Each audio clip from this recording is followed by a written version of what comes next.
জিবরিল আমিন সাজিয়ে ভরা জান্নাত থেকে আসে জমিনে ফেরেশতার দল আসে সারি সারি নবীর মেরাজের লগনে।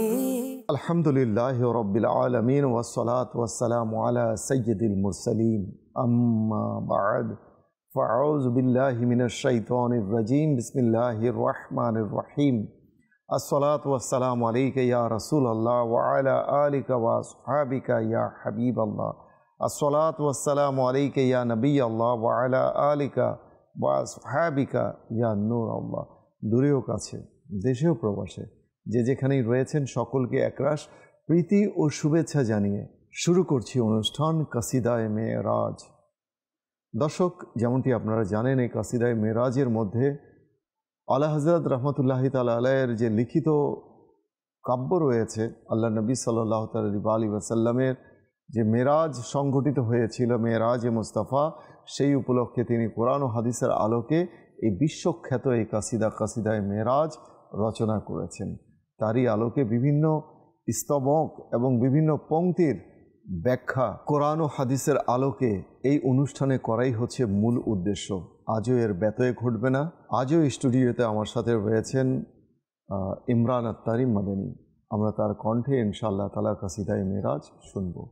দর্শক, চলুন প্রথমে আমরা দরুদে পাকের ফজিলাত সম্পর্কে জেনে নিই।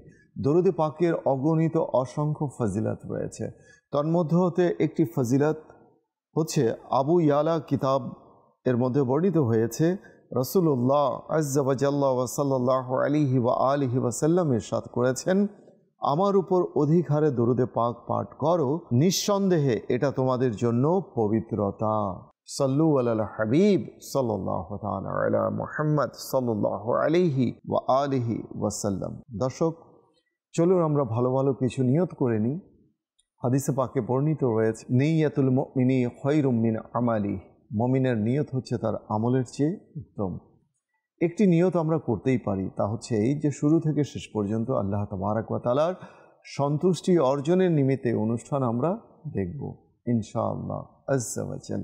মিরাজে মুস্তাফা সাল্লাল্লাহু আলাইহি ওয়া আলিহি ওয়াসাল্লামের ঘটনাকে আলা হযরত তার চিত্রপটে ইশকে রাসূলের তুলি দিয়ে কিভাবে চিত্রায়িত করেছেন সে সম্পর্কে আমরা দেখি যে তিনি কি লিখেছেন। মেরাজে মুস্তাফা উপলক্ষে তিনি লিখেছেন, নই দুলহন কি ফবন মে কাবা, নিখর কে সওরা संवर के निखरा, हजर के सदके कमर के एक तिल, में रंग लाखों बनाओ के थे, like a glowing new bride in her elegant wedding outfit. The holy Kaaba's elegance and beauty was reflected from the scared black stone. Like a beauty spot on its waistline, millions of attractive shades emanated. কাবার আলোচনা, বরের আলোচনা, তিলের আলোচনা, কি হচ্ছে এসব? আসুন কিছু দুরূহ শব্দের অর্থ আমরা জেনে নিই। ফবন শব্দের অর্থ হচ্ছে সৌন্দর্য, অপরূপ। সাওরা শব্দের অর্থ হচ্ছে সুসজ্জিত। নিখরা শব্দের অর্থ হচ্ছে উজ্জ্বল, বিকশিত। হাজার শব্দের অর্থ হচ্ছে হাজরে আসওয়াদ, যে পাথর রয়েছে তার ব্যাপারে বলা হয়েছে। তিল শব্দের অর্থ আমরা জানি শরীরের তিল। আলা হযরত রাহমাতুল্লাহি তাআলা আলাইহি বলেন, প্রিয় নবী সাল্লাল্লাহু আলাইহি ওয়া আলিহি ওয়াসাল্লামের শবে মেরাজে ঊর্ধ্বগমনে কাবা খুবই আনন্দিত ছিল, আর হাজরে আসওয়াদ যা কাবার কোমরে প্রথিত একটি তিল সাদৃশ্য। আর ঠিক তাই মনে হয়, হাজরে আসওয়াদকে মনে হয় যেন কাবার কোমরের মধ্যে একটা তিল দেখা যাচ্ছে, এমনটা মনে হয় হাজরে আসওয়াদকে। আলা হযরতের মানে চিন্তাধারা তো দেখুন কেমনভাবে তিনি এই কাসিদায়ে মেরাজের মধ্যে তিনি তার যে হৃদয়ের আকুতিগুলো ইশকে রাসূলের মাধ্যমে, ইশকে রাসূলের তুলি দিয়ে তিনি চিত্রায়িত করেছেন কাসিদায়ে মেরাজের মধ্যে। আলা হযরত বলছেন, কারো অন্তরে এই প্রশ্ন জাগতে পারে যে কাবাকে এখানে কোণে আর প্রিয় নবী সাল্লাল্লাহু আলাইহি ওয়া আলিহি ওয়াসাল্লামকে বর কেন বলা হচ্ছে? বর কোণে তো বিবাহিত দম্পতিকে বলা হয়, মাদানী চ্যানেলের দর্শক ও শ্রোতা, মনে রাখবেন এই সম্বোধন কেবল বিবাহ বন্ধনের ক্ষেত্রেই প্রযোজ্য নয়। হাদিসে পাকে বর্ণিত রয়েছে, প্রিয় নবী রাসূল আরবি সাল্লাল্লাহু আলাইহি ওয়া আলিহি ওয়াসাল্লাম ইরশাদ করেন, যার সারাংশ কিছুটা এরূপ: যখন আমার দৌহিত্র হাসনাইন করিমাইন জান্নাতে প্রবেশ করবে, তখন জান্নাত নববধূর ন্যায় খুশিতে আত্মহারা হয়ে যাবে। রূপক অর্থে এই শব্দগুলো ব্যবহার করা হয়। অনুরূপ হাদিসে পাকে বর্ণিত জুমার দিনকে কিয়ামতের দিন নববধূর ন্যায় ওঠানো হবে। এমনিভাবে সূরা রহমানকে কোরআনের কোণে হিসেবে আখ্যা দেওয়া হয়েছে। পাশাপাশি দালাইলুল খায়রাত সহ অপর কিতাবে আল্লাহর নবীকে আল্লাহর রাজ্যের বর হিসেবে আখ্যা দেয়া হয়েছে। কাজেই আপত্তি করার আগে উক্ত বিষয়ে বিস্তারিত জ্ঞানার্জন খুবই জরুরি, অন্যথায় এমন আপত্তিতে মানুষ বিভ্রান্ত হবে। তাই তো আলা হজরত তার লেখনের মাধ্যমে তিনি লিখেছেন, নই দুলহন কি ফবন মে কাবা নিখর কে সওরা संवर के निखरा हजर के सदके कमर के इकतिल मेरंग लाखो बनाओ के थे। दर्शक चलुन এই কাসিদার এই স্তবকটি আমরা সুরে সুরে শুনে আসি। नई दुल्हन की भवन में काबा निखर के सवरा सवर के निखरा। नई दुल्हन की भवन में काबा निखर के सवरा सवर के निखरा। हजर के सदके कमर के एक तिल में रंग लाखों बनाओ के थे। सल्लल्लाहु अलैहि या रसूल अल्लाह वसल्लम अलैहि या हबीब अल्लाह। ভিউয়ার্স অফ মাদানী চ্যানেল, পরবর্তী স্তবকে আলা হযরত কি বলছেন চলুন শুনে আসি। आला हज़रत बोलছেন, नजर में दुल्हा के प्यारे जलवे हया से मेहराब सर झुकाए। सियाह पर्दे के मुंह पर आंचल तजल्लिए जाते बहत से थे। As the radiant rays in the groom's eyes caught her sight, the mehrab timidly bowed her head and chanted on the facade of the black veil. A brocade was draped by the manifestation of divine light purely saturated. দর্শক আসুন কিছু দুরূহ শব্দের অর্থ আমরা জেনে নিই। জলওয়ে শব্দের অর্থ হচ্ছে জাঁক জমক উপস্থিতি। আঁচল শব্দের অর্থ হচ্ছে আঁচল। বাহাত শব্দের অর্থ হচ্ছে বিশুদ্ধ।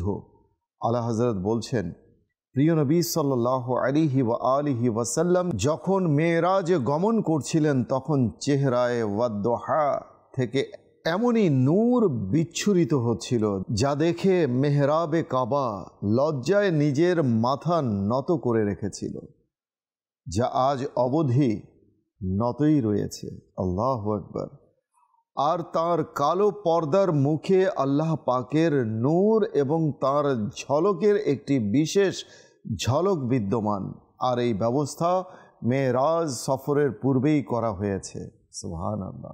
কেননা নবী করিম রউফুর রহিম সাল্লাল্লাহু আলাইহি ওয়া আলিহি ওয়াসাল্লাম সমগ্র জাহানের মালিক ও মুখতার, যিনি মেরাজে তশরিফ নিয়ে যাচ্ছেন। মাদানী চ্যানেলের দর্শক ও শ্রোতা, নিশ্চয়ই আল্লাহ পাক সমগ্র জাহানের সৃষ্টিকর্তা। আল্লাহ প্রদত্ত ক্ষমতা বলে আল্লাহর হাবিব সমগ্র জাহানের মালিক ও মুখতার। আর তাই তো আলা হযরত রহমতুল্লাহি তাআলা আলাইহি তার এই মেরাজের চিত্র তার ইশকে রাসূলের তুলিতে কিছুটা এমনভাবেই চিত্রায়িত করেছেন, নজর মে দুলহা কে প্যারে জলবে हया से मेहराब सर झुकाए। सियाह पर्दे के मुंह पर आंचल तजल्लिए जाते बहत से थे। मदनी চ্যানেলের দর্শক ও শ্রোতা, আলা হযরত তো আলা হযরত এমনভাবে মেরাজের ঘটনাগুলোকে তার স্বরচিত কাসিদায় মেরাজের মধ্যে এমনভাবে ফুটিয়ে তুলেছেন, যার কোনো উপমা হয় না।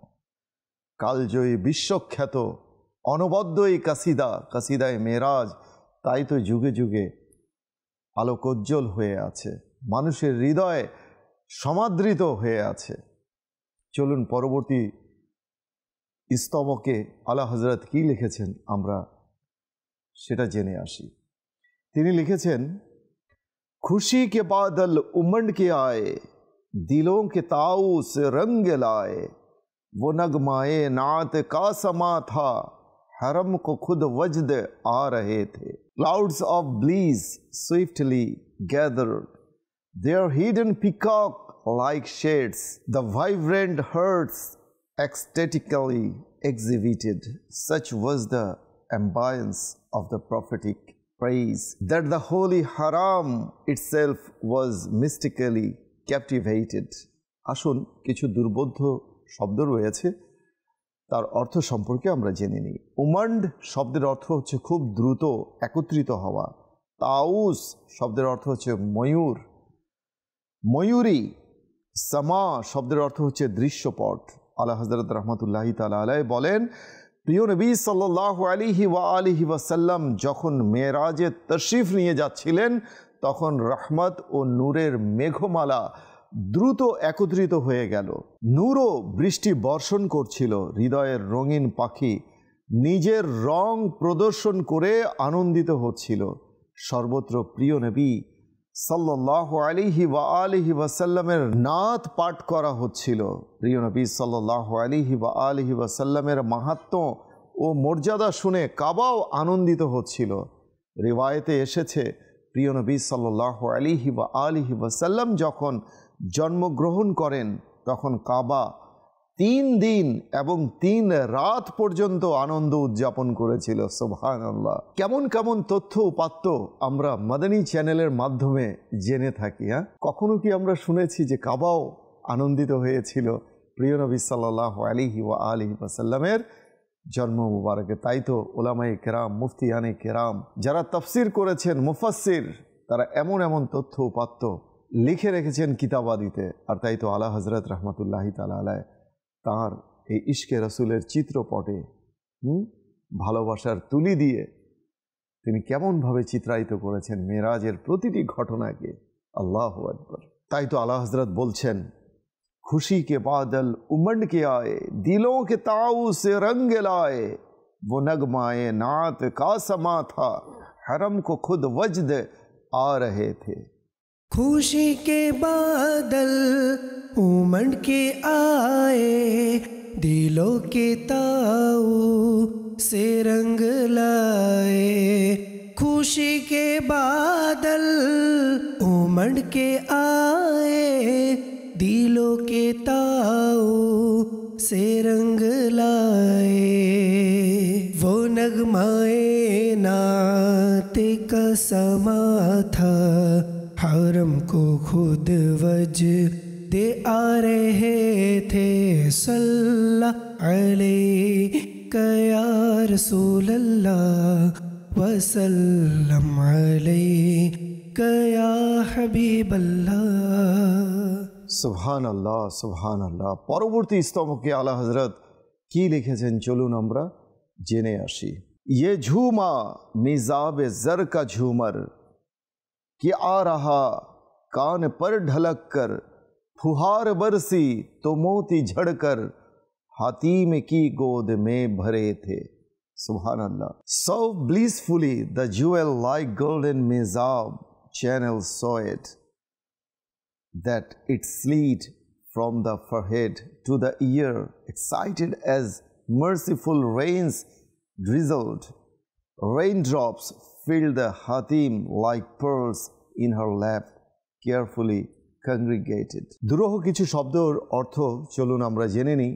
মিজাব শব্দের অর্থ হচ্ছে নববধূর মাথার ঝুমকা। ফুহার বরসি অর্থাৎ আসমান থেকে ঝিরিঝিরি বৃষ্টি বর্ষণ হলো। আলা হযরত অন্যত্র লিখেছেন, যাদের জন্য পবিত্র হাতেমের কোল ব্যাপকভাবে উন্মুক্ত, তারা ফিরেও তাকায় না। এই পরমানন্দের উৎপত্তি স্থল এসেছে কোত্থেকে? আলা হযরত রাহমাতুল্লাহি তাআলা আলাইহি বলেন, কাবার যে মিজাবে জর রয়েছে, অর্থাৎ কোণের মাথার ঝুমকা সাদৃশ্য, এমনভাবে দুলছিল যে তা কানকে স্পর্শ করছিল। আল্লাহু আকবার। ঝিরিঝিরি বৃষ্টি বর্ষণ করছিল, যেন মুক্তা সাদৃশ্য নূরের কোনো বর্ষণ। হাতিমের কোল নূরে ভরে গেছে। দর্শক, তাই তো আলা হজরত কেমন ইশকে রসুলের মাধ্যমে হৃদয়ের চিত্রপটে এই কাসিদায়ে মেরাজকে সুরে সুরে মেলে ধরেছেন। চলুন কি বলেছেন তিনি পুনরায় সুরে সুরে তা শুনে আসি।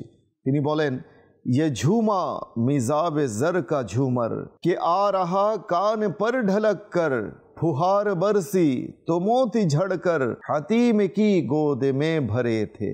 ये झूमा मिजाब जर का झूमर के आ रहा काने पर ढलक कर, ये झूमा मिजाब जर का झूमर के आ रहा काने पर ढलक कर, फुहार बरसी तो मोती झड़ कर हातिम की गोद में भरे थे।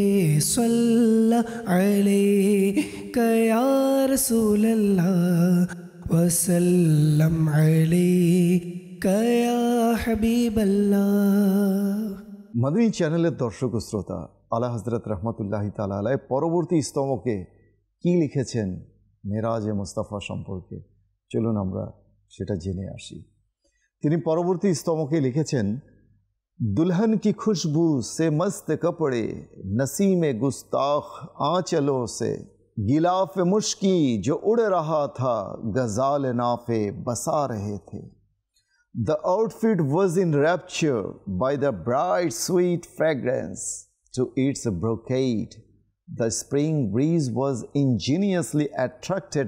Whatever became airborne of the fragrance gilaf covering into the pores of the tertiary deer was this musk deposited. আসুন কিছু দুরূহ শব্দের অর্থ আমরা জেনে নিই। নাসিমে গুস্তাখ শব্দের অর্থ হচ্ছে মৃদু মন্দ দুষ্টু বাতাস। আঁচলো শব্দের অর্থ হচ্ছে আঁচল সমগ্র। মুস্কি শব্দের অর্থ হচ্ছে কালো, কালো রং। গজাল শব্দের অর্থ হচ্ছে হরিণ। নাফে শব্দের অর্থ হচ্ছে হরিণের থলে যাতে কস্তুরী জমা হয়ে থাকে। আলা হজরত বলেন, ভোরের হাওয়া নববধূর আঁচল অর্থাৎ কাবার গিলাফ থেকে সুগন্ধি চুরি করেছিল, এমন সুগন্ধি যা হরিণ নিজ থলেতে জমা করে, অর্থাৎ মৃগনাভি বা কস্তুরী। মাদানী চ্যানেলের দর্শক ও শ্রোতা, মনে রাখবেন দুনিয়ার বেস্ট সুগন্ধি বলা হয় কস্তুরীকে। সেদিন তথা মেরাজের রাতে কাবার গিলাফ থেকে এমনই এক সুগন্ধি পৃথিবীর বায়ুমণ্ডলকে সুগন্ধময় করেছিল। ভোরের বাতাস তা এমনভাবে চতুর্দিকে ছড়িয়ে দিয়েছিল যে হরিণ নিজের থলেতে সেই সুগন্ধি জমা করেছিল। সুবহানাল্লাহ, what a beautiful example was given by my master. আলা হজরত কতই না চমৎকার উপমা দিয়েছেন। আল্লাহু আকবার। মাদানী চ্যানেলের দর্শক ও শ্রোতা, চলুন সুরে সুরে আমাদের ইমরান ভাইয়ের কাছ থেকে এই স্তবকটি। ईश्वरे रिसालत जो अर्श पर जल वगर हुए थे, वो सरवरे के ईश्वरे रिसालत जो अर्श पर जल वगर हुए थे, नए निराले तरब के सामा अरब के मेहमान के लिए थे। सल्लल्लाहु अलैहि या रसूल अल्लाह वसल्लम अलैहि या हबीब अल्लाह। মাশাআল্লাহ মাশাআল্লাহ। মাদানী চ্যানেলের দর্শক ও শ্রোতা, আর এই স্তবকের সাথেই আজ বিদায় নিতে হচ্ছে। পরবর্তী পর্ব দেখার আমন্ত্রণ জানিয়ে বিদায় নিচ্ছি। সবাই ভালো থাকুন, সুস্থ থাকুন, আর মাদানী চ্যানেল দেখতে থাকুন। সাল্লু আলাল হাবিব সাল্লাল্লাহু তাআলা আলা মুহাম্মদ সাল্লাল্লাহু আলাইহি ওয়া আলিহি ওয়াসাল্লাম। জিবরিল আমিন সাজিয়ে ভরা জান্নাত থেকে আসে জমিনে আকাশে সারি সারি নবীর মেরাজের